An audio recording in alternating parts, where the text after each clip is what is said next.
Bonjour à toutes et à tous, je vous amène aujourd'hui à Issoire, la région d'Issoire en Auvergne, pour répondre à la question qu'est-ce que c'est l'autonomie? C'est un mot qu'on utilise souvent, facilement, mais est-ce qu'on sait vraiment poser les bonnes questions?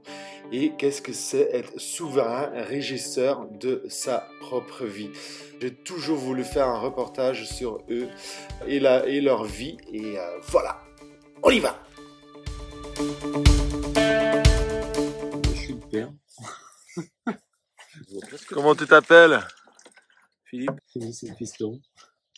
Salut, comment tu t'appelles? Raphaël. Une recherche de sens à ma vie et puis essayer de retrouver une certaine souveraineté. Alors ça s'est fait progressivement, hein. Ça a commencé par la santé, puis ça s'est étendu à l'agriculture, les bâtiments, l'éducation, les sentiments, enfin bon, ça a été beaucoup de domaines, de me libérer de carcans, une soif de retrouver une vraie liberté. Je marche beaucoup à l'humain, quoi. Tu vois. Je parle et puis l'autre, je sens qu'il réagit d'une façon. Questions. Et là, ça me fait envie de dire autre chose. Interaction. Interaction.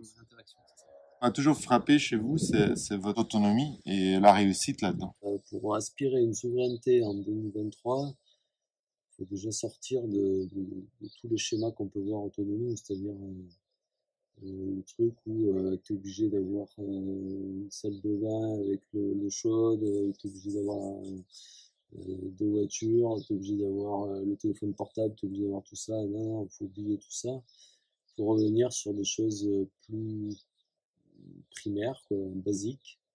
Je veux dire, comment ils faisaient nos aïeux, quoi. Ils n'avaient pas tout ça, ils vivaient, quoi. Donc, savoir que on peut vivre voilà, sans tout ça, quoi. Et ça nous fait déjà voir la vie autrement. Parce que vouloir tout le confort et vouloir l'autonomie, c'est une utopie, à moins qu'il y ait l'argent sur le compte en banque, quoi. Mais bon, c'est du coup tu vas acheter parce que il y a trop de trucs, c'est trop compliqué, quoi. Pareil, elle a marché en 380. Celle-là, elle doit avoir pas loin de 100 ans, elle est bien âgée. Et j'ai acheté un transformateur 220-380 qui peut aller jusqu'à 2 kW, je crois. Ça permet de ne pas avoir de perte de puissance, autrement on a une perte de puissance de je sais plus combien. Le garçon qui a jamais allé à l'école. Non, je suis jamais venu à l'école. Et qui adapte des moteurs triphasés. Vas-y, je t'ai coupé, Non, mais pardon. c'est pas très complexe. Puis aujourd'hui, on a non. beaucoup d'informations avec Oui. Internet, Oui, avec, je sais, avec les gens. Moi, je parle beaucoup avec les gens. Ah, Dès que je c'est ça. connais des gens qui ont des compétences qui m'intéressent, Ouais. je discute avec eux et très souvent, ils apprécient en fait partager le savoir. Bien sûr. Parce Donc, qu'ils sont en passionnés apprenant par comme ça, en regardant des livres, en demandant à mon père. Et en fait, quand tu pioches des informations partout et que ça trotte un peu dans le cerveau, tu finis par trouver des solutions. Hein. Donc là, ouais, il y a un roulement en bronze dedans qui est capote, donc il y avait une fuite d'huile. Ouais, tu parles allemand en plus. Non, je parle pas allemand. Le truc, c'est que pour changer un roulement en bronze, déjà aujourd'hui ça coûte cher. En plus, il faut les faire sur mesure. Enfin, c'est vraiment complexe. Et là, la meilleure solution que j'ai trouvée, c'est de découper une boîte de conserve, mettre comme joint une chambre à air de vélo. Bon, là, j'ai pris un vélo course parce que c'est plus court, et un collier de serrage. Okay. Et en fait, ça épouse parfaitement la forme du coup du métal, et c'est totalement étanche. C'est à tous les niveaux, tu vois, si tu veux une autonomie au niveau électricité, et puis que tu consommes, que tu as frigo, congèle, plein de matos, et que tu consommes à gogo, machine à laver, tout ça, de l'électrique, mais il faut une installation costaud, quoi. Un truc donc ça coûte, quoi. Tu fais pas ça comme ça, même si tu l'as fait toi-même. Il faut un parc conséquent, il faut tout ça. À moins que tu aies la chance d'être au bord d'un ruisseau et que tu aies une micro-centrale hydraulique, mais bon, c'est pas tout le monde. Après, pareil, quoi, l'eau chaude, si tu veux avoir de l'eau chaude en permanence tout le temps, ben voilà, il faut un système, il faut l'installer, il l'entretient, parce que c'est pas le tout de l'installer. Moi, je vois le matos, on a du matos qui me sert, qui est très bien. Mais il faut pas oublier que le matériel, ça s'entretient et c'est pas à vie, quoi. C'est où que vous mettez cette limite entre l'argent dont il y en a besoin et des outils qui vous rendent autonome? Mais ça, il y a un regard différent d'un quarantenaire et un jeune homme de 20 ans, quoi. Ouais, disons que moi déjà, je veux tout de suite éliminer de mon mode de fonctionnement de vouloir gagner de l'argent pour gagner de l'argent. Si je gagne de l'argent, c'est pour acheter quelque chose, que ce soit un terrain, un outil, quelque chose, pour quelque chose que j'ai besoin, n'importe quoi. Mais en tout cas, l'argent ne doit pas s'accumuler pour l'accumuler. Il doit être gagné pour un but derrière. Et déjà, à partir de ce moment-là, ça veut dire qu'on a une recherche d'argent suivant ce qu'on consomme. Et si on a besoin de peu consommer, on gagne peu d'argent. Disons que pour moi, il y a une chose qui est importante, c'est que si on veut l'autonomie et qu'on veut de l'argent, c'est deux choses qui sont contradictoires. Si tu veux de l'argent, c'est pour acheter quelque chose. Si tu l'achètes, c'est que tu n'es pas autonome. Exactement, ouais. Donc en fait, moi, la vraie autonomie, c'est celui qui arrive à se passer de l'argent, c'est-à-dire qui arrive à vivre sans beaucoup d'argent. Lui, il est autonome. Lui, il n'a pas besoin de travailler comme un con pour vivre. Lui, il n'a pas besoin d'avoir des parents qui lui ont fourni derrière pour vivre. Merde, j'ai rien, et que là, il te faut de l'argent. Si, tu as possibilité, comme moi, je sais faire une charpente, tout, tu prends une charpente, tu te fais... mais bon, j'irai pas faire les marchés, c'est clair. Parce que vendre des fruits, des légumes, tout ce que tu veux, de vendre sur les marchés, tu gagneras jamais beaucoup d'argent. En fait, ce qu'il faut, c'est développer des compétences. Une fois que tu as des compétences, tu sais faire des maisons, tu sais faire des murs, tu sais faire des enduits, tu sais faire des charpentes. Toujours, tu as besoin d'argent, et ben, tu trouves quelqu'un qui a besoin de ça. Donc déjà, vous produisez beaucoup, vous avez des surplus, mais c'est aussi la façon dont vous vous nourrissez. Aujourd'hui, nous, on fait 2 repas par jour. Voilà la vaisselle. Toi aussi, tu fais la vaisselle? Arcopan fait pas mieux. Arcopan fait pas mieux. Propre. C'est assez propre pour moi. Table rangée. Alors, c'est un peu du carrelage. C'est un truc de produit, mais... On mange pas le matin. À midi, je fais un repas de fruits, des fois avec un peu de yaourt de brebis, des trucs avec. Parce que les petits fruits, c'est quand même bon. Donc un repas de fruits, donc en gros, il n'y a pas grand chose à préparer, quoi. Et un repas le soir, classique, avec salade et plats, et trucs. Donc c'est vrai que ça nous simplifie beaucoup. Je vois des lieux où on peut manger 3 fois par jour, ou 2 repas compliqués, entiers, avec... Puis quand on fait un repas, on fait pas 10 000 trucs, 10 000 plats, quoi. Il y a un plat et c'est vrai que ça, si on fait ça tous les jours, mais la nourriture, c'est quand même 3/4 du temps et d'énergie qu'on passe, c'est pour la nourriture. Après, nous, c'est vrai qu'on mange quand même du fromage et on le fait pas, quoi, parce que s'il fallait qu'on le fasse, ça serait du job, quoi. On va pas chercher à gratter au maximum dans un domaine, alors qu'à côté, il y a beaucoup à gratter et on n'est pas doué, quoi.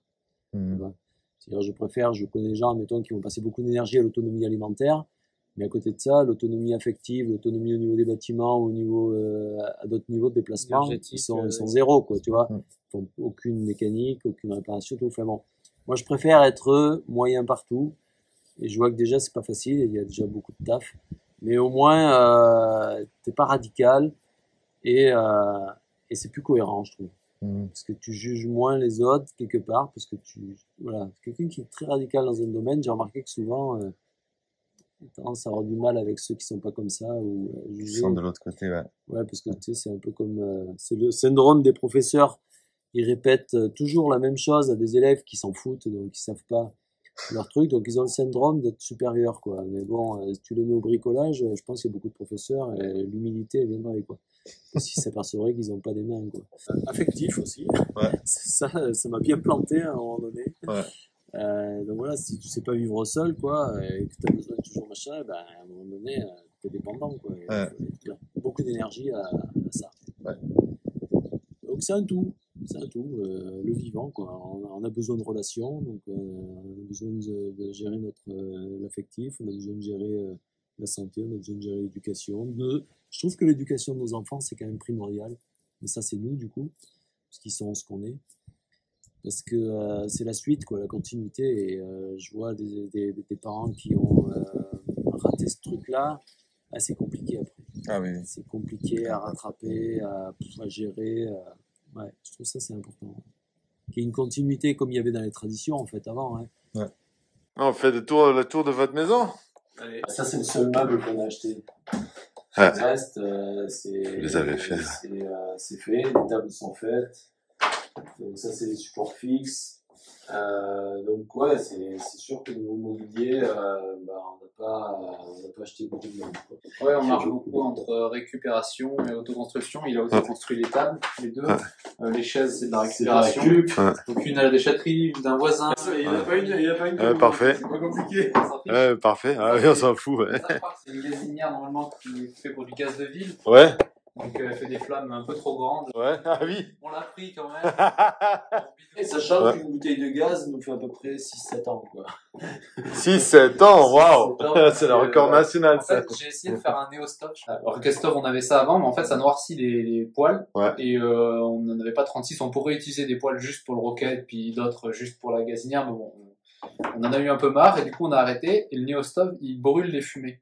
Ok. Donc, l'intérêt, c'est que ça noircit pas les poils. Ça, tu peux même, en théorie, le mettre à l'intérieur, mais bon. Moi, je me souviens, je suis venu une fois, un été ou en septembre, et il y avait tous les fruits sur la toiture. Ah ouais, ouais. On On fait ça chaque année. Ouais. En train de sécher les fruits sur la toiture, avec la masse thermique, c'était fabuleux. Puis nous, on a des toits pas trop pentus, Ouais, c'est ça. 30%, 35%. Ouais, c'est ça. Et les tuiles, ça fait des bosses, donc il y a beaucoup d'air qui circule entre, masse thermique, comme tu dis. Ouais. On pourrait pas faire ça sur des toits en ardoise, des toits en chaume ou quoi, mais ça marche nickel. Quoi. Ça, tu chauffes ton eau, l'hiver, voilà, on chauffe l'eau, on met deux bouilloires, une bassine. Et vous chauffez la maison, hein. Tu chauffes la maison, tu fais ta cuisine.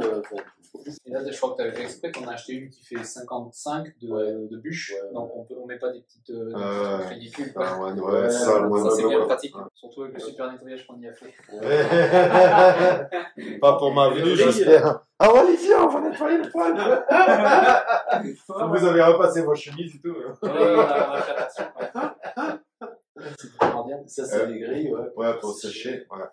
Et oui, parce que le séchage l'été c'est sur le toit, mais À l'hiver c'est là. Ouais. Et dans la logique, quand il n'y a pas de soleil, c'est qu'il fait un peu frais, donc on peut allumer le poêle. Ouais. C'est vraiment quelque chose qui s'accorde bien. Qui se complète. Ouais, ça se complète entre le toit ou dessous la cuisinière. En fait, il y a toujours un endroit pour pas sécher, quoi.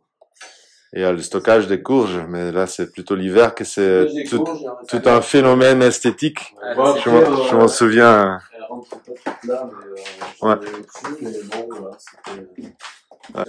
regarde, ça fait un an, elles sont encore bonnes, tu vois. Ouais. Ça se garde Ouais, parce que bien. normalement elle commence à pourrir au mois d'avril, mai, quoi. Il faut les mettre à un endroit un peu chauffé, comme ça, elles sèchent. Et celles, si elles pourrissent pas, après, elles se gardent, quoi. Ouais. Après, elles sont un peu sèches, quoi. Et puis, là, c'est le système d'eau. Pour l'instant, on a un tonneau à la cave qui récupère l'eau de pluie. Et puis après, via une pompe manuelle. Ouais. Et une petite réserve en haut. Et voilà, vous pompez, ça prend 3 minutes pour remplir. Et puis, vous avez l'eau par gravité, voilà. C'est comme le, pour moi, il n'y a pas trop de différence avec le confort moderne. Ouais. Il y a moins de pression, mais bref. Si ce n'est que, voilà, on a moins de pression. Et il n'y a pas d'eau chaude qui sort. Ouais. Voilà. Ouais, c'est franchement. Est-ce que tu trouves ça gênant, toi, Rafi? Non, est-ce que tu trouves que c'est contraignant? Parce qu'il y a des trucs, ça peut paraître contraignant, mais ça. En fait, c'est pas contraignant parce qu'on lave nos gros ustensiles et notre lessive dehors. Ah. Mais c'est vrai qu'on ferait nos grosses marmites ici, ce serait chiant. Je vous ai vu faire de la vaisselle avec la langue aussi, hein, juste. Ah oui, mais ça c'est la base, ça commence par ça. Je trouve ça intelligent parce que je me dis, en fait, on dit que la salive, c'est un prédigesteur. Ouais. C'est-à-dire, il y a de l'amylase et tout ça. En fait, quand l'échange d'assiette n'est pas à 100 mètres de l'eau derrière, finalement, elle est toujours là, l'enzyme. Donc, quand on met la nourriture dedans, déjà, tu es en contact avec la prédigestion. Et voilà, et puis il n'y a pas de problème, quoi. L'hygiène, on s'en tape, quoi. C'est notre salive. La salive, c'est un désinfectant, comme l'urine. Enfin bon. Je trouve c'est important la posture, hein, moi, c'est même ce qui est le plus important aujourd'hui pour moi, hein, c'est la posture où on apprend à s'affirmer, à dire qui on est. On fume pas, on mange pas ci, on mange pas là, on n'a pas faim, faut apprendre à le dire. Peu importe l'environnement. Pas copier les autres, voilà. Souvent on fait ça, on fume parce qu'on avait des copains qui fument, là on n'ose pas, on veut être intégré, on fume. Boire pareil, au niveau de sexualité pareil, on peut paraître con, on fait comme tout le monde, mais il faut sortir de ça, quoi. Et donc, c'est important d'avoir la posture, c'est de faire ce qui nous paraît juste pour nous, peu importe que les autres le fassent ou pas. Donc, apprendre à s'affirmer et dans le respect de l'autre. Parce que mon père, il s'affirmait, mais il dénigrait les autres. Et moi, j'ai fait ça aussi. C'est-à-dire rabaisser les autres quand ça va pas comme on voudrait, quoi. Donc, s'affirmer, mais dans le respect de l'autre. Et à la fois aussi, savoir écouter. Donc, entendre ce que l'autre a à dire, même si ça peut nous choquer et tout. Dépasser ses limites. Et ça, je pense, c'est capital pour une hygiène de vie, une bonne hygiène de vie.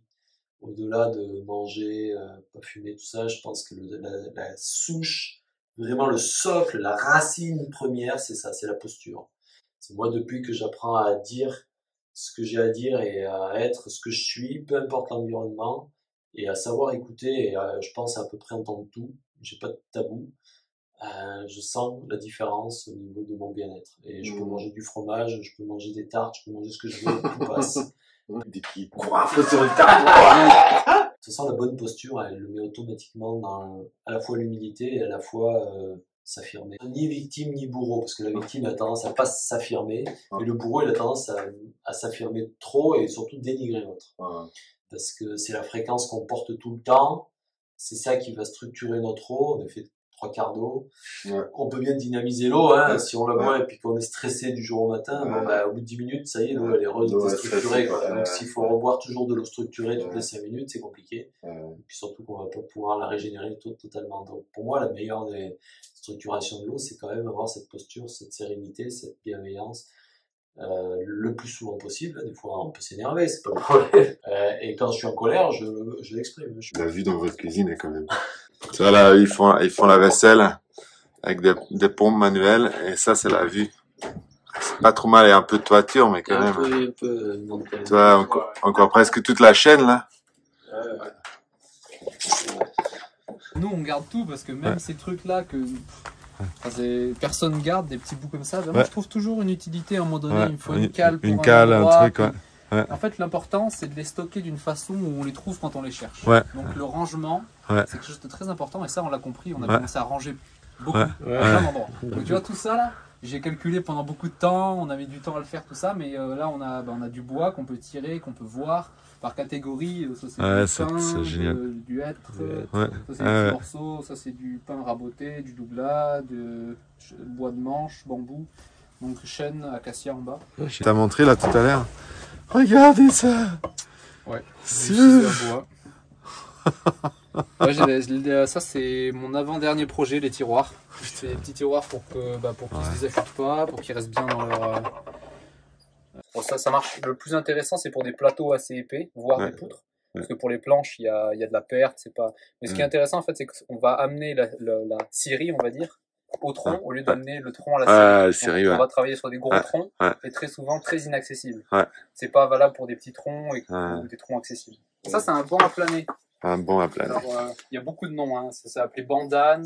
Donc ça s'utilise avec différents trucs, mais le truc qui est le plus intéressant, c'est d'utiliser avec la plane. Un petit peu intéressant. On peut changer de position du bois d'une façon rapide. Bon, moi, j'ai voulu faire un truc un peu complexe parce que ça m'a amusé. Donc j'ai fait en fait 2 bancs en un. Ça, c'est ce qu'on appelle un banc à pression parce que ça presse. Puis j'ai fait un banc à opposition qui était beaucoup plus utilisé par les chaisiers, ceux qui faisaient les chaises à l'époque. Nice. Ok. Alors, on retire tous les morceaux. Ça se transforme. Nice. Trop bien.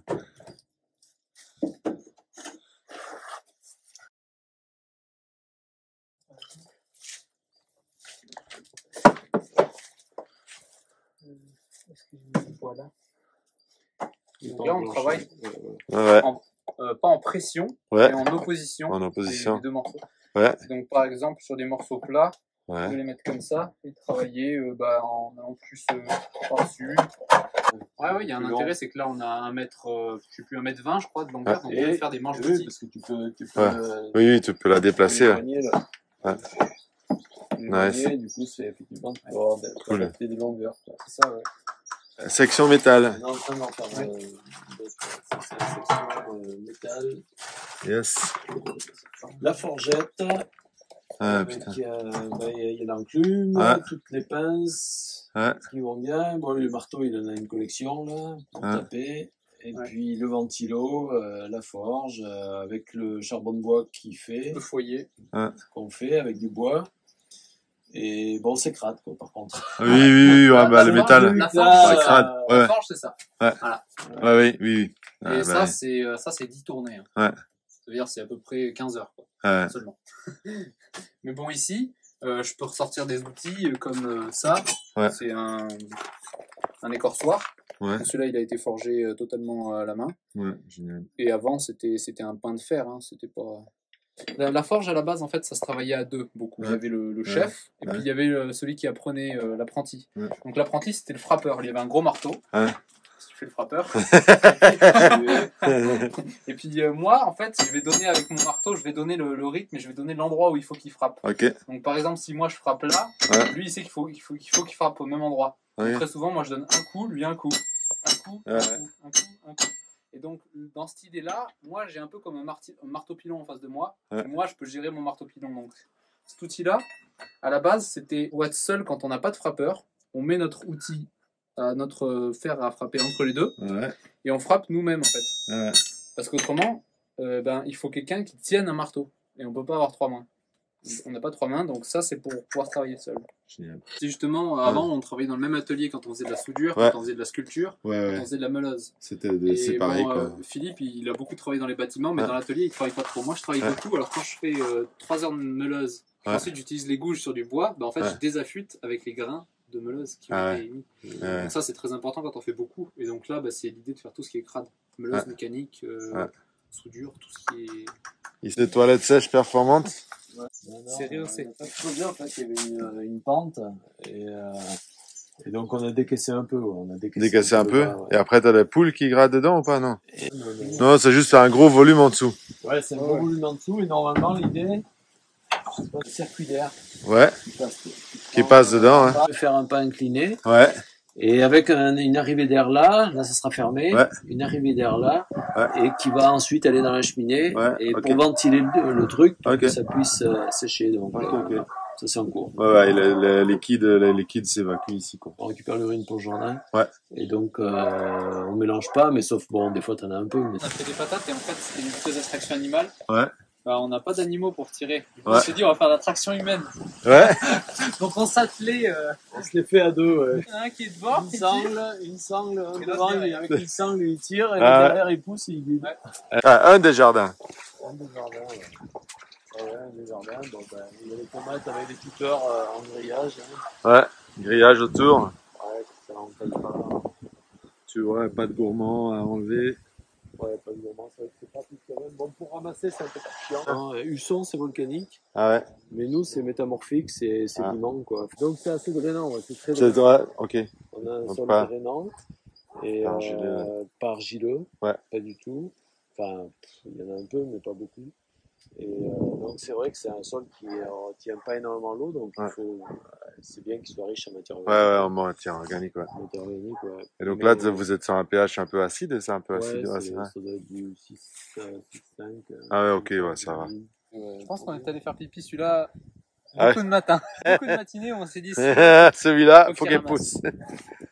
C'est pas mal aussi, l'espalier kiwi haricot. C'est les haricots coco, là, de conservation. 60, ceux-là, Donc c'est vrai que j'utilise des structures que j'ai en place, donc j'aime bien avoir des structures solides, parce qu'on avait fait une année, comme on fait là, les petits tipis là, alignés. On a fait toute une bande là, ils étaient magnifiques les haricots. Tout à coup, il a fait un orage violent, une tempête. Tout par terre. Il est tombé 3 fois dans l'année. À la fin de l'année, les haricots, il y en avait la moitié d'arrachés. On a voulu le relever, mais ça tenait plus vraiment après, puis il est retombé. J'ai dit, on arrête ça. On fait des trucs pérennes. Là, il peut faire la méga tempête, avant que ça s'arrache. Déjà, vu que tu as mis des kiwis à côté, c'est que tu es sûr que c'est solide. Oui, il y a l'eau ceintures là, ça c'est costaud ça. Cassé, Mais voilà, bon là on avait de la salade, on l'a presque fini. Et donc t'as fait des terrasses là avec après, avec la petite poutre de... Le jardin, c'est important d'être plat, quoi. C'est-à-dire de pas avoir des pentes, parce que c'est un lessivage que vous avez, quand il fait orage, il dégringole, ça c'est clair. Donc il faut que ce soit plat à peu près. Donc bon, là comme ça descendait, nous on était obligés de faire du plat, quoi. Donc on a fait ce qu'on avait, donc on avait des troncs de sapin, on avait des vieilles tuiles et des cailloux. C'est posé sur des cailloux. Et ça, c'est vraiment réutilisé ce qu'on a sur place. Et dont les tuiles des pays, les fêtières. Les tuiles, elles vont fêtières. Faire une barrière entre la terre qu'on arrose et le bout de bois. Puis tu as vu les cailloux dessous qui font une barrière entre la capillarité de l'humidité du sol. Tout ce qui est dehors, c'est acacia, la table, ça, c'est tout en acacia. Plus de châtaignier? Non. Si, châtaignier, c'est bien aussi. C'est bien, c'est bien. Mais l'acacia, c'est un niveau au-dessus. C'est le double, je pense. C'est double, Mais vraiment, quand tu le vois, quoi, c'est dense, c'est siliceux. Ils désaffûtent les lames avec ça, hein, pour la Cassia. Alors, les voitures, c'est pas un truc de naturel dans les voitures. C'est dégueulasse de chez dégueulasse. Mais tout le monde a sa voiture qui brille, sa belle voiture et tout. Et je suis sûr qu'il n'y a pas une personne qui se dit ma voiture est dégueulasse, quoi. Ils disent ma voiture elle est clean. Mais si tu regardes bien, ta voiture elle est pourrie. Alors qu'ils voient un tas de branches ou machin, ils vont dire c'est dégueulasse. Ça, c'est dégueulasse, Et par contre, ils vont trouver sale des poils, des cheveux. Tu vois, alors maintenant, tu vois dans les magasins et tout, ils ont tous des gants. Les mains c'est sale. Faut croire que les mains c'est sale, les cheveux c'est sale. Faut pas qu'il y ait un type dans un truc. Les poils c'est sale, faut tout se raser. Mais attends, oh, t'as pas inversé un truc là? Ça c'est naturel quoi. Je veux dire, et à côté de ça, c'est ça qui est fou, c'est que tu vois, on fait la guerre aux poils un peu tout. Et à côté de ça, on va avoir des chats, des chiens, des poilus qui vont se rouler dans la merde. Tu dis, mais regarde, tu vois pas qu'il y a une contradiction là? Moi je rigole, tu vois, parce que il y a beaucoup de femmes comme ça qui sont super maniaques et tout. Elles ont des chats, des chiens qui vont partout, quoi, dans la tête et tout. Et puis là, ils couchent dans le lit presque. Ils dorment avec elles, quoi. Je dis, mais même moi, elle m'accepterait pas comme ça. Oui, c'est une bactérie, une microbe et tout, et c'est ce que disait Hammer, c'est adapté à un terrain. Si ton terrain il est propice pour ça, ben, c'est ça qui doit se développer, c'est ça qui est utile. On nous fascine avec le candidat albican, tout ça, tout le monde a peur de ça et tout. Si tu as le candidat albican, c'est que ton terrain, il est adapté pour ça. Laisse-le tranquille. Change ton terrain, alors. Mais va pas d'aller tuer un truc qui est adapté. Je veux dire, va pas tuer des moustiques si tu es dans un marécage. Tu vas te prendre la tête, tu n'y arriveras jamais. Tu vas lutter contre. C'est un peu comme nous, là, les gens qui veulent pas d'herbe et ils mettent du Roundup. J'ai dit, en Auvergne, là au Sahara, quoi. Parce qu'au moins, tu n'auras pas besoin de lutter contre l'herbe, quoi. C'est en Auvergne, si tu veux lutter contre l'herbe, t'es mal gagné, t'es mal barré, quoi. C'est comme si on veut mettre l'ours polaire au Sahara et le dromadaire au pôle Nord. Ah bah oui. Quand on va changer là, ça va tout seul si vous voulez changer. Bah là, t'es en train de donner des idées à des gens. On va attaquer là. On va faire un trekking avec des dromadaires au pôle Nord. Ils vont se faire bouffer par un ours polaire. Mais... on va voir votre stockage de bouffe. Ouais, stockage. Plus rien. Voilà la cave. La cave, la fameuse cave de stockage. Il y a plus de bois que de nourriture actuellement. Il y a le bois pour le four à bois. Ouais, alors moi je fais pas mal d'assiettes, j'ai fait des louches. Je stocke beaucoup de bois à la cave pour qu'il sèche doucement et qu'il ne fonde pas trop. Donc là on stocke tous les fruits, les patates. Je mets que les patates ici en légumes. Les carottes et tout, c'est dehors dans les tambours, ça se garde mieux. Dans les tambours, sable. Là, ça sèche trop. En sable, sable de rivière. On met pas de sable dans les tambours. Ouais. On met les tambours dans du sable. Okay. Ça, mais les patates elles se gardent bien. Bah là, si tu les regardes, en même pas. Et comment tu les prépares? En fait, le but c'est d'enlever le tanin. Parce que c'est très tannique. Donc, Ce que je voulais demander, c'est pas les glands doux, quoi. Après, tu peux prendre des glands doux. Et du coup, si tu prends des glands doux, t'as pas besoin de faire le processus. Mais nous, comme c'est des glands à tanin. Nos glands doux, ils font cette taille. Bouillir. Ah oui. Bouillir dans de l'eau, on vide l'eau, on remet de l'eau, on fait bouillir. Ah oui. C'est à peu près 5 fois. Entre 4 et 6 fois, je crois. Ah ouais. 5 fois, après c'est entre 3 et 4 fois. Et après, donc ils sont tout mous, tout mou. Détanifiés. Fade, mais une bonne texture en fait, c'est ça qui est intéressant. Puis après on met ce qu'on veut pour le goût. Pas mal de graisse parce que c'est pas mauvais et puis ça aide à faire la conservation quand on l'a ouvert. Et puis on peut faire, on a fait deux un peu différents, mais on peut faire tout ce qu'on veut en fait après. Après tu peux rajouter des fruits. Mais l'idée c'est la champignons, tu peux mettre des tomates, tu peux mettre des texture salé ou sucré. On a déjà eu une olive sur celui-là. Ça nous a fait de l'espoir de fou. C'est possible, c'est possible. Il est bien placé, j'en ai d'autres sur le terrain, ils n'ont rien fait. Et lui, il est bien placé parce qu'il a les racines au sec. Donc l'hiver, il résiste mieux quand ils ont les racines au sec. Il résiste mieux au froid, comme nous. Limite, ça rentre un plus. Et là, il est juste bien placé, quoi. Il explose, quoi. Il a quoi? Il a pas 10 ans, hein. Il doit avoir, il est parti d'une bouture, hein. Il doit avoir 8-9 ans. Vive le figuier. Tu vois la taille, tu dis. Et là, tu vois les fejoas aussi, normalement, ils sont toujours très maigres, quoi. Et plus ça pousse, pas très vite, mais tes jeunes pousses sont déjà très longues. T'as déjà juste une jeune pousse. Ils sont boostés quoi. Ils sont boostés. On est là tout le temps, on leur apporte en fait ce qu'ils veulent. Et là, ça va faire 3 heures que je suis là, on n'a même pas encore vu le jardin. Au minimum 3 heures pour le jardin, mais... On y va, non?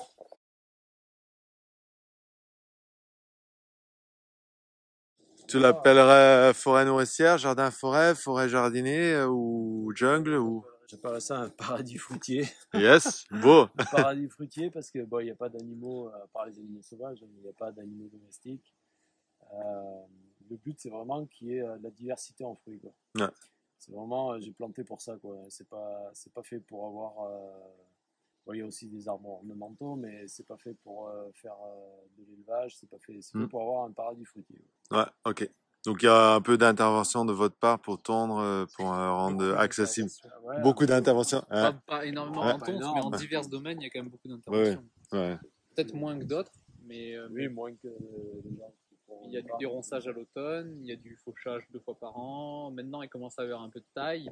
Puis il y a eu beaucoup de plantations, beaucoup de. C'est pas un boulot énorme les plantations non plus, un peu, mais c'est une période de l'année. Oui, c'est une période, c'est sûr. Novembre, décembre. Vous faites les vraies tailles pour les fruitiers, toi Non, vraies tailles à verre. On fait taille juste parce que quand on peut plus passer, on dit bon, bah là, faut tailler. Ouais, là, faut faire tomber un noyer parce que là, il y a 3 châtaigniers qui vont donner. Ouais. Okay. On se rend compte du nombre d'arbres quand ils fructifient. Ouais. Oui. Les cerises, quand elles avaient fructifié, on faisait des tours dans le terrain où tu voyais un arbre, tu le vois de loin, elles sont rouges. Ouais, tu vois, il y a des les pommes, ça faisait ça aussi. Pareil. C'est pas fait et conçu pour produire à gogo. C'est fait pour laisser vivre. Comme les abeilles, mais il y a une grande surface. Les doper, où tu peux leur laisser faire leur vie. Et toi, tu prends ce que tu as à prendre. Donc, c'est fait dans le même optique. C'est pas fait dans l'optique de vouloir, parce que quand on taille, on fait plus de fruits, c'est clair. Ouais. Il y a plus de production, il y a plus de ci, plus là. Mais bon, il y a le boulot derrière. Et puis l'arbre, en contraint et tout. Donc, moi, c'est plus les laisser faire leur vie. Et comme il dit, on taille, on arrache. Si on voit que ça se gêne, on va prendre le meilleur, ce qui nous intéresse le plus. Ouais, c'est ça l'objectif, c'est de vous nourrir, quoi. Ça, c'est l'objectif principal de. Je dirais même pas de nous nourrir. Non. Je dirais d'avoir la diversité en fruits qu'on peut faire. C'est un peu toute une palette de fruits parce qu'on parle beaucoup de quelques fruits, mais je me dis, mais en fait, on peut faire beaucoup plus. C'est l'aliment qui demande le moins de travail. Ouais. Parce que tu plantes, et après, tous les ans, il te fait de plus en plus. Il te fait ou il te fait pas, mais il peut te faire. Et tu fais quasiment plus rien à part ramasser. Donc c'est vrai que pour moi, c'était l'aliment de prédilection, quelque part. Donc j'ai misé beaucoup là-dessus. Ouais. Qu'est-ce que tu ne ferais plus et qu'est-ce que tu referais directement? Directement, ce que je ferais, c'est la clôture. Pour éviter d'avoir les chevreuils. Le gibier, mais plutôt faire des secteurs et essayer de bien les tenir. Et progresser comme ça. Parce que du coup, on maîtrise mieux le truc, c'est plus sympa et on est moins dans la sensation de déborder. Plus facile à arroser, plus facile à désherber, plus facile à tout. Quoi. Donc, effectivement, je faisais des pépinières, donc récupérer du noyau, faire des pépinières. Puis après, une fois que ça germe, on transplante, on en laisse sur place et on met une autre pépinière ailleurs. Parce qu'à chaque fois, la pépinière, du coup, j'en laisse sur place, c'est quand même le mieux. Donc après, j'ai toujours changé les pépinières. C'est ça. Ça fait beaucoup de semi-direct en fait. Beaucoup de semi-direct, parce que je voulais faire par moi-même. Donc greffer et greffer un peu tout. Et faire les semi-directs aussi, pas acheter les porte-greffes, aussi voir ce que ça donne. Parce que bon, c'est pas courant, quoi. On voit pas souvent ça. Ouais, mais t'as quand même des mastocs de bêtes à 15 ans. Parce que tu as semé, quoi. Et souvent, les plus gros, ça va être des semis qui n'ont pas été greffés. Là, des francs, prairies et un peu. Donc, il y avait juste une petite haie à un endroit. Donc, il devait y avoir, allez, on va dire, entre 15 et 20 arbres à tout casser. C'est un versant... Ça change. Versant ouest. Versant ouest.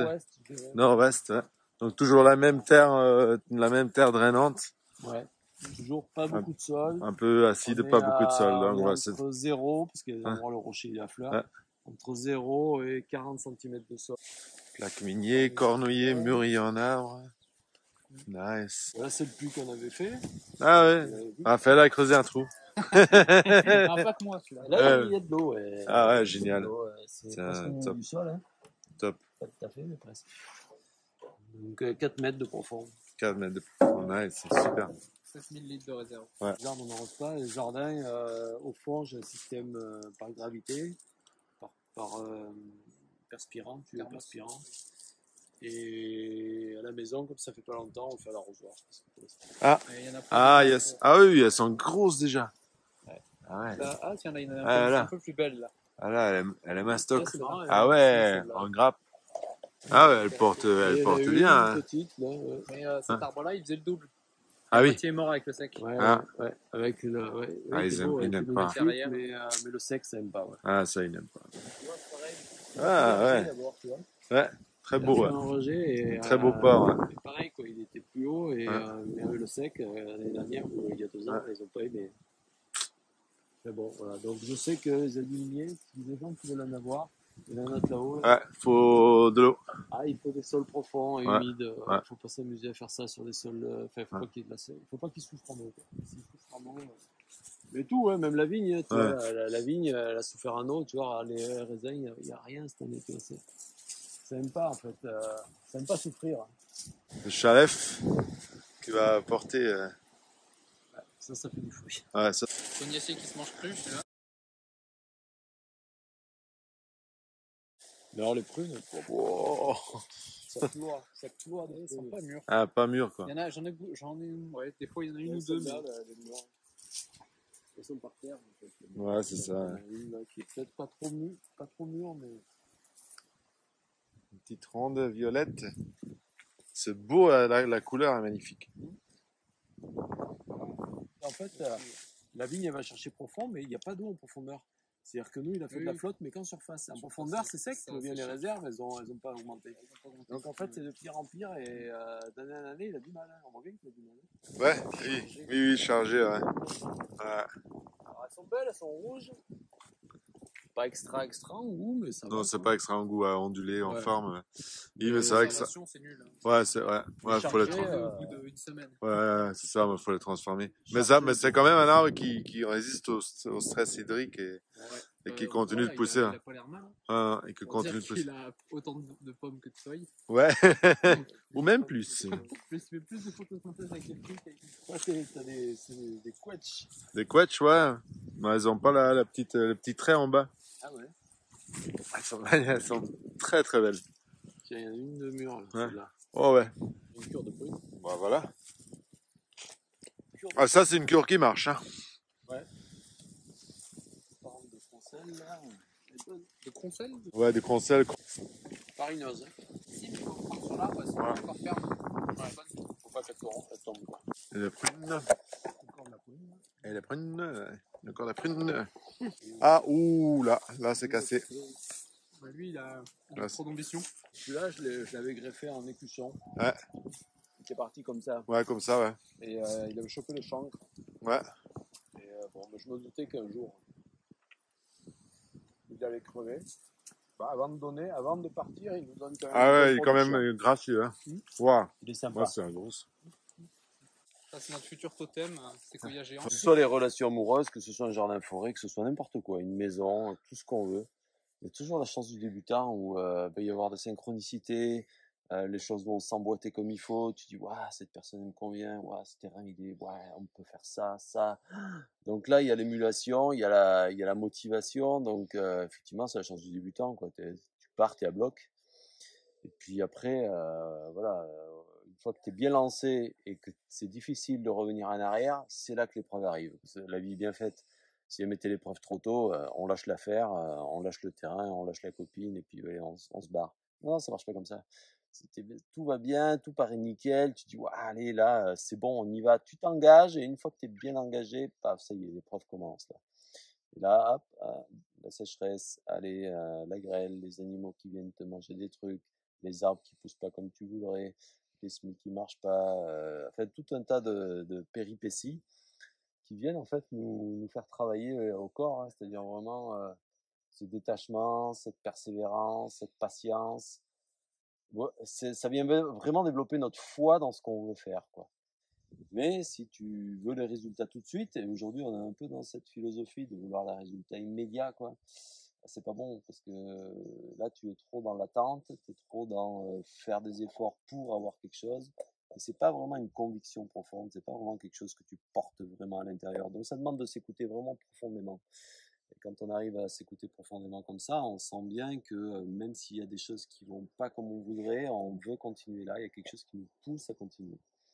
Moi, je trouve ça plus beau d'amener de la beauté dans une relation, sur un lieu et tout, que d'arriver avec un lieu ou une relation qui est déjà beau. Mais qu'est-ce que tu as amené? Tu n'as rien amené, ce qui est intéressant, pas génial. c'est Mais par contre, tu es parti d'un truc qui était bancal, qui n'était pas terrible, et voilà, tu en as fait quelque chose de beau. Bah, c'est ça la transmutation, c'est ça l'alchimie, quoi. C'est d'arriver à transcender les choses négatives en belles choses. Donc pour moi, c'est un chemin initiatique. C'est vrai que ce soit un genre de forêt ou une relation ou autre, c'est un chemin initiatique. C'est quelque chose vraiment qu'il faut comprendre comme ça. Et là, ça a du sens. Et là, tu peux traverser les épreuves. Et là, tu vas pouvoir aller loin. Ouais. Voilà, ouais. Et ça me parle bien. La chance du débutant, l'épreuve du conquérant. Ouais, une première qui a été plantée. Ouais. Donc on est sur 15 ans. 15 ans, ouais, ça fait 15 ans. Ouais. Donc, 15 ans par. C'est un poirier. Pas greffé, là c'est un premier greffé. Je sais pas ce que j'ai greffé d'abord. On verra aux pommes quand on aura un peu la connaissance. Premier greffé, donc ouais, ça part en hauteur parce que vraiment ils sont. Bah, oui, si je recule, on est dans une phase presque forestière. Ouais, ça commence, l'herbe s'atténue un petit peu. L'herbe, il a plus. Parce que là, tu as une belle distance entre les lignettes. T'as quoi, 8 mètres, 6 mètres, 7? Ah ouais, j'ai 6. Ouais. Il y a une bonne distance parce qu'il y avait un passage à tracteur, mais c'est vrai qu'on s'aperçoit que c'est comme dans la nature en fait. Au moment où c'est la friche, les arbres sont très serrés, très denses parce qu'il y a l'espace. Mais au bout d'un moment, il faut qu'il y en ait qui prennent le dessus sur les autres et pour vraiment se développer. Parce que quand on arrive à maturité, une forêt à maturité, en fait, si vous regardez une forêt dans la nature, vous pouvez avoir des troncs très serrés, mais globalement, c'est pas beaucoup de sujets au mètre carré ou au décamètre carré. Pas beaucoup de sujets parce qu'ils sont tellement grands. Vous voyez, admettons, qu'il va être géant, il va prendre une telle surface qu'il va un peu étouffer les autres. Ouais, celui-ci, il va se finir par mourir sûrement. Donc c'est ça, les stades, c'est évolutif et il y a des arbres qui sont amenés à dépérir ou à laisser leur place. Ou alors après, il faut tailler et maintenir l'espace pour qu'ils puissent se développer, mais c'est des choix, quoi. Donc c'est vrai qu'on est obligé de densifier au début, sinon on perd beaucoup de temps. On perd beaucoup de temps à attendre que les sujets se développent alors qu'il n'y a pas de densité. Mais après, il va y avoir forcément un tri et des arbres qui vont dépérir au détriment de d'autres. Ça, c'est un peu le rôle des pionniers. Hein.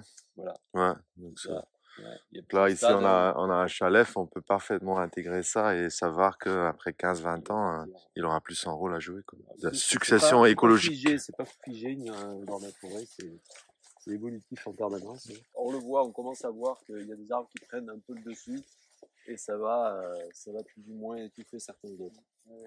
Donc après, c'est un choix. Si on a un fruitier qu'on aime bien, on peut élaguer du coup l'arbre qui va l'obstruer. Mais si jamais c'est pas un arbre, comme tu dis, le chèvres ou autre, c'est pas un arbre qui est très intéressant au niveau production comme ça, bah on le laisse. On laisse la place à l'autre. Petits fruits chez nous.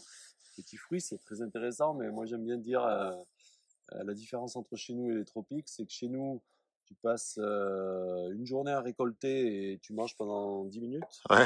Dans les tropiques, tu passes 10 minutes à récolter, tu manges pendant une journée. C'est grande différence. Parce que les bananes, les dattes, les mangues, enfin bon, c'est des fruits, tu as vite fait de remplir des sacs et puis après tu peux te gaver pendant une journée. Alors que les petits fruits, c'est sympa, mais voilà, le problème c'est que c'est petit, beaucoup de temps pour récolter et tu les as vite mangés. Ouais. Alors voilà, donc il y a besoin de désherbage, il y a besoin de plus de taille, plus d'entretien, plus de temps. Donc c'est sympa d'avoir des fruits comme des pêches, comme des pommes, comme des poires, des fruits qui sont quand même assez faciles à récolter en quantité. La pêche est très intéressante quand on démarre parce qu'elle peut produire les premiers fruits au bout de 3 ans. Enfin, on en a eu qui ont produit au bout de 3 ans. Ouais. Oui, donc c'est vraiment l'arbre qui peut produire le plus rapidement. Quoi. Ouais. Et par contre, il va mourir le plus rapidement aussi au bout de 15 ans, 20 ans, ils sont morts. Les raisins, ça c'est vrai que c'est bien parce que tu récoltes vite, quoi. T'as pas beaucoup de temps de récolte. C'est clair que si on est frugivore et qu'on a envie de manger principalement des fruits, on a plutôt intérêt d'aller dans des pays plus propices. Ça c'est sûr. moi, ce qui me retient le plus sur le lieu, c'est pas les bâtiments, c'est vraiment les arbres. Les arbres, de voir comment ça pousse, comment ça évolue chaque année, et c'est toujours magique. J'ai toujours envie de voir, même le jardin, hein, mais dès que je pars 15 jours, je reviens, le jardin, il est transformé. Ouais, tu dis, waouh, c'est toujours un bonheur.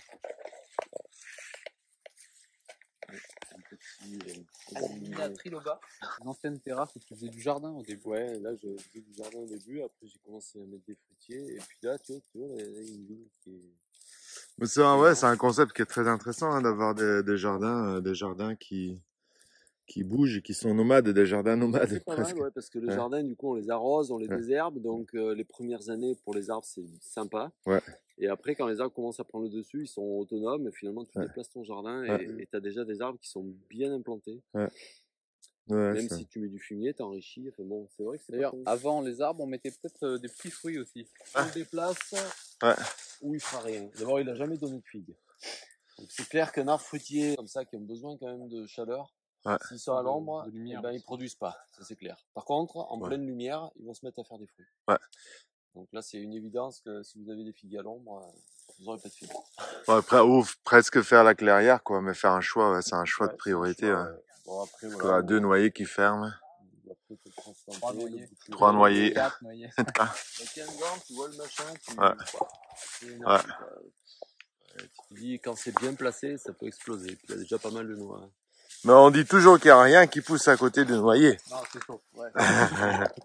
Il y a bien des choses. Il y a certaines herbes, comme je sais plus comment c'est, la ciguë, des choses comme ça. Elles sont même plus hautes sous les noyers.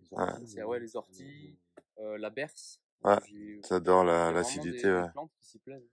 Belle clôture, tout autour, 1 kilomètre, bim. Plus de chevreuil. Première chose à faire. Clôture et brise-vent. Ça, voilà, ça fait partie des cerisiers que j'ai greffé tardivement. Je l'ai greffé là. Ouais. Et il a quoi? Il a 4 ans de greffe, je sais plus. Et il rejette pas, quoi. Il rejette pas, et là... On doit être la 5e année, là. Ah oui, donc ça, c'est un semis. C'est un semis, ouais. C'est bien greffé. Et il fait des pommes rouges. Une année, elles étaient magnifiques. Elles brillaient presque. Et elles se gardent super longtemps. En fait, elles étaient mieux que les comptes. C'est-à-dire que les comptes, en fait, elles commençaient à flétrir et à perdre. Celles-là, elles avaient plus de goût. On leur a trouvé plus d'avantages que les comptes. Pas trop de châtaigniers. Ben, on en a mis, mais ils attrapent la maladie. La chancre. Donc, très souvent, au bout de 7-8 ans, ils meurent. Il meurt. Ils meurent. Alors après, ils meurent au niveau de la greffe, mais ils repartent de la base.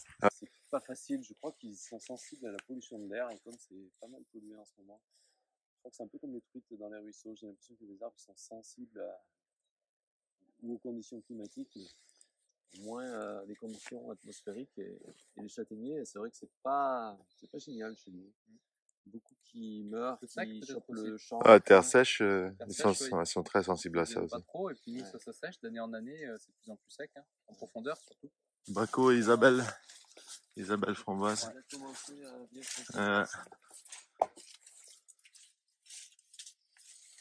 Il n'est pas encore. Ouais, mais ça reste des belles vignes vigoureuses. Une vigne qui fait des bons grains. Parce qu'elle n'a pas tant d'années que ça, celle-ci. Et l'avantage, c'est que le raisin se garde longtemps. On arrive vraiment à le garder plus d'un mois. Il ne s'abîme pas, quoi. C'est vraiment un raisin de garde. Après, ce qui est intéressant, c'est quand même d'avoir des goûtifères. Encore des assimines, ouais. Petite, On grappe de ouf, là. Une jolie grappe. Ouais, de 5. Ah, vous allez en manger cette année. Quelques-unes. Ça fait 2 ans qu'on en mange. Ouais. 2 ans et... On n'en mange pas d'état, on en mange Oui. 5, peut-être 5, 6. En Belgique, il y a la fête du Pau à Courtrai, mais c'est des pieds qui ont 30 ans. Et donc là, il peut partager, quoi. Il a une quarantaine de pieds. Ouais. C'est humide, ouais. S'il y avait de l'eau, il donnerait. Hein, mais... Il y a beaucoup de fruits qui avortent par on voit que manque d'eau à la fin. Ouais. Nutriments d'eau. Ouais. Plantation spécifique, ça va être un peu terminé parce que les arbres prennent de plus en plus de place, d'espace. Donc l'objectif, ça sera plutôt d'entretenir, de pouvoir garder les passages, de pouvoir accéder aux arbres intéressants et voir comment ça se déploie. Moi, ce que j'aime bien, c'est que des arbres Ouais, c'est ce que j'avais voulu faire parce que je m'étais dit, si je mets des fruitiers, comme des petits fruitiers en plus, comme des abricotiers, des pêchers, tout ça, le jour où c'est mort, il n'y a plus rien, le terrain il est moche. Enfin, donc c'est pour ça que j'ai laissé pas mal de chênes, de tulipiers, de tilleuls, de hêtres, de noyers, d'arbres vraiment qui peuvent devenir énormes. Parce que je me dis que les fruitiers, à un moment donné, bon, ça va prendre peut-être 50, 60 ans, 70 ans. Ils vont peut-être commencer à s'étioler un peu et tout. Et j'avais envie qu'il y ait des arbres majestueux qui prennent le relais et qui fassent vraiment un jardin magnifique avec des variétés, des essences différentes. Donc l'avenir, c'est un peu d'entretenir les fruits, d'avoir les récoltes et de voir se déployer ces quelques arbres-là qui vont prendre le dessus. Séquoia géant. Séquoia géant, micocolier. Ça peut devenir grand, ça. Il est très très grand. Platane, érable, enfin, voilà, des arbres qui peuvent vraiment, du coup, prendre le relais. Je pense à ça, j'ai pensé à ça quand je faisais le jardin, de me dire, ouais, c'est vrai que si tu mets que des vergers avec des fruitiers, c'est vrai que dans le temps, c'est pas très beau parce que les fruitiers, la plupart, à part quelques pommiers. Et surtout les greffer sur cognaciers, enfin par exemple les poiriers sur cognaciers, les sur aubépine, tout ça, c'est des arbres qui vont moins durer dans le temps et qui vont être moins grands que greffés sur franc. Moi j'ai beaucoup greffé sur franc, j'ai très peu, j'ai même pas greffé sur cognacier et tout parce que j'ai vu le résultat quand j'en ai acheté, donc je l'ai greffé que sur franc. Mais bon, je sais que même sur franc, il y a des arbres, voilà, ils ont un développement qui est limité. Un prunier, ça peut être beau, mais c'est pas non plus un arbre géant, quoi. Et moi, quand même, je suis toujours attiré par ces arbres de château ou des vieux arbres comme ça qui sont énormes. Et tu dis, waouh, c'est juste magique. C'est un climax forestier. Sans entretien, en fait, les accès deviennent très très difficiles, la récolte devient très très difficile. Et c'est dur à trouver un juste milieu là-dedans. Et puis ça s'enfriche, ça s'enfriche. C'est le plus gros inconvénient quand on fauche pas, en fait, c'est que les ronces s'y mettent, les arbres s'y mettent. Même l'herbe change en fait. J'avais laissé pendant 2-3 ans, je crois, j'étais pas très bien en plus, c'était le moment de la séparation, tout ça. J'avais laissé 2-3 ans comme ça s'enfricher et c'est vrai qu'après, ça faisait des motasses, il y avait des églantiers qui avaient bien poussé et tout. J'ai vu que là, c'était pas bon, tu pars vite, ça change vite ton milieu, quoi. Donc il y a un entretien, c'est clair, mais qui reste pas non plus énorme comme travail à partir du moment où on le fait régulièrement. Ouais, c'est ça. C'est vrai que souvent, c'est clair, les gens qui se sentent la capacité d'agir réellement dans la matière et de façon efficace. Puis quand je me sentais l'audace ou la capacité de faire, j'ai été dans des écolieux. J'en ai essayé pas mal, parce que j'aimais bien voir, m'inspirer. J'étais une dizaine d'écolieux. Et puis en fait, il y avait toujours quelque chose qui m'allait pas. C'était pas moi, quoi, parce que c'est bien sûr, on est tous uniques, hein. On a tous une façon de faire différente. Et je me disais, ouais, leur façon de faire du jardin, j'aime pas. Ou ouais, leur façon de manger, je trouve ça trop compliqué. Ah, je trouve qu'ils sont trop rigoureux sur le ménage à ce niveau-là. Enfin, je trouvais toujours des trucs, c'était sympa, il y avait du monde, tout ça, mais pour y rester et y vivre, je me disais, ah, il y a des trucs, ça va me faire chier. Moi, j'ai envie d'essayer autre chose. Donc au final, qu'est-ce qu'on fait? On fait son mieux, quoi. On fait ce lieu, comme ça, on est tranquille. Et puis, il y a que celui qui sentira pas la capacité de faire son lieu, qui lui, il va plutôt chercher un écolieu et s'intégrer. Ah, la vraie liberté, c'est vrai que c'est quand même de faire son truc, quoi, de faire son chemin. C'est un peu une micro-société, une communauté, hein. Et une société, ce qui est difficile, c'est de s'harmoniser. On le voit bien, hein. Il y en a qui veulent faire de la moto, d'autres qui veulent être en silence, d'autres qui veulent des zones sauvages, d'autres qui veulent faire des terrassements. Enfin bon, c'est compliqué parce que chacun a des envies différentes. Une communauté, c'est pareil, hein. Chacun a des aspirations différentes. Il y en a qui vont vouloir faire du taf, d'autres qui vont pas vouloir faire de taf. Il y en a qui vont vouloir faire beaucoup de jardin, d'autres pas beaucoup. Il y en a qui vont vouloir planter beaucoup de fruitiers, d'autres pas beaucoup. Il y en a qui vont manger cru, d'autres pas. Il y en a qui vont, oh là là. Tout ça, il y a tellement de sujets de divergence qu'au final, ça peut être un peu étouffant à la longue.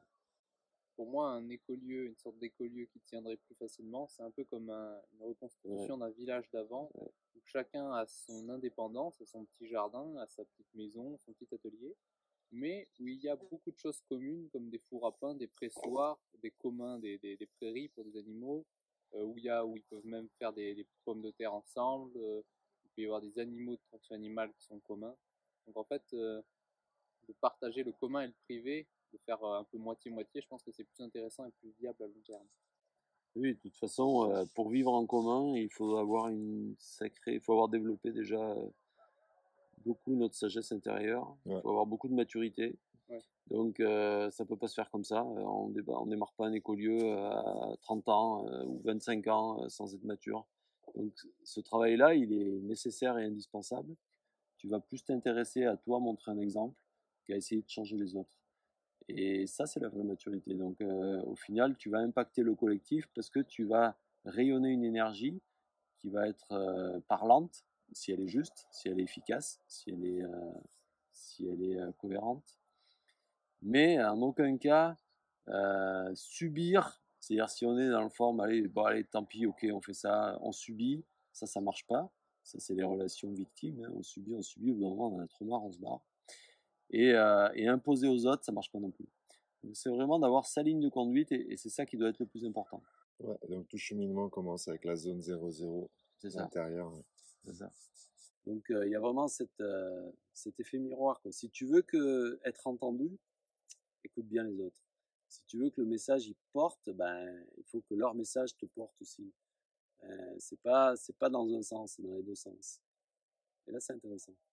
Quelle aspiration t'as encore dans la vie comme jeune homme de 20 ans qui sait déjà faire énormément de choses?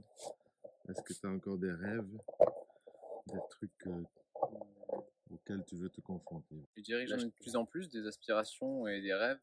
Au fur et à mesure que j'avance, j'ai plus de portes qui s'ouvrent dans mon esprit. On apprend à apprendre et on finit par se demander où est la limite en fait. Plus on apprend, plus on voit qu'il y a à apprendre et plus on voit qu'on peut apprendre. Je sais pas, j'avais une aspiration peut-être de faire la gruminette, puis là je l'ai faite. Puis par la suite je me disais, bah je sais pas, je pourrais faire des plateaux, puis avec je pourrais faire des bols. Puis là j'ai plus cette aspiration, je n'ai plus envie de faire des bols. Je me dis, bah je sais pas, je vais peut-être plutôt faire des poutres et je vais faire de la sculpture. Je sais pas, ça change au fur et à mesure. Je suis ce qui m'appelle, une certaine liberté, autonomie, je sais pas. C'est un ressenti. Je marche pas qu'avec le mental. Je ressens et puis là je me dis, ah ça me parle. J'y vais. Je sais pas en fait qu'est-ce qui va arriver parce que j'ai remarqué que quand je voulais vraiment me dire ça va se passer comme ça et que je mettais tout mon plan à l'avance là, eh ben ça se passait pas comme ça. C'était jamais comme ça. Donc maintenant je me dis ça peut se passer comme ça, je me fais mon plan en possibilité, puis je me dis ça va sûrement changer. Et puis faut que j'arrive à l'accepter le mieux possible. Ok, salut Wally. Ciao, ciao. À la prochaine. Merci pour l'accueil, les gars. Ah ben c'est nous. Hein. Et la prochaine fois, tu viens en vélo. Ciao. Bye. Ok, ciao.